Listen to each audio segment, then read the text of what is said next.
Нэгдэхний мэдээлэл улсын хурлын гишүүн зоолж аргал хүн намын гишүүнчлэлээсээ татгалзаж сул гишүүн болохоо мэдгэлээ. Гэхдээ тэрээр өнөөдөр аль биесны тайлбарыг өгсөнгүй. Харин намын гишүүдийн зүгээс энэ асуудал засгийн газрын 5 жилийн төлөвлөгөөг хэлцэх үед үл ойлголцол үүснээс үүдэлтэй гэх тайлбарыг өглөө. Нөгөө талдаа эх 7 хоногт хүн намын их хурал болох 5 гарсан. Энэ хурлаар намын даргаыг солих хэсэг асуудал хөндөгдөх юм байна.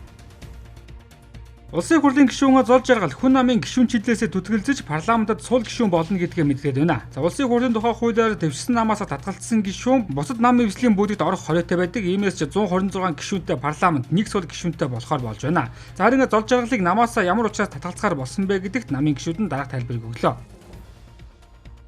Хүн нам бол одоо маш их олон үний нөөцтэй юм нам юм.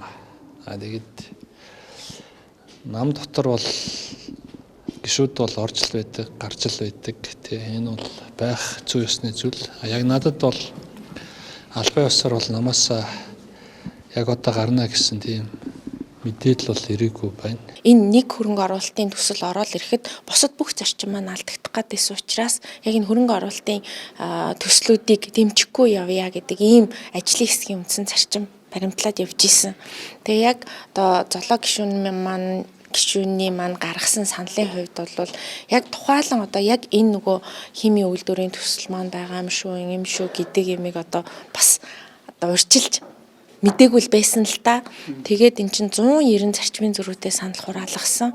Тэгэнгүүт тэр донд ерөнхийдөө ингээд за үндсэн зарчмаа бариа явъя гэдэг дээр л иймэрхүү байдлаар явчихсан. Учираас тэгээд нөгөө чуулган дээр одоо босгож ирэхтэр намын нөхөд маань дэмжсэнгүү гэдэг дээр жахан гомдолтой байх шиг байлээ. Зөвхөн эх 7 хоногт буюу 12 дугаар сарын 13-нд хүн намын их хурал тавлагдаад байна. Энэ хурлаараа намын дүрмээ шинжлэхээс гадна намын даргаыг шинээр сонгох гэсэн асуудал мөн яригдах юм байна. За манай намын даргын хувьд бол 4 жил болсон. Одоо дахиад сонгох уу эсвэл одоо яах вэ сонгуул явах уу гэдэг бол бас шийдэгдээд явна. Амбицлаад хоорондоо бужигдах байхгүй гэж бол итгэлтэй байгаа. Яагаад гэвэл бид нар зорж байгаа асуудлууд байна. Шийдэхээр зорж байгаа асуудлууд байна.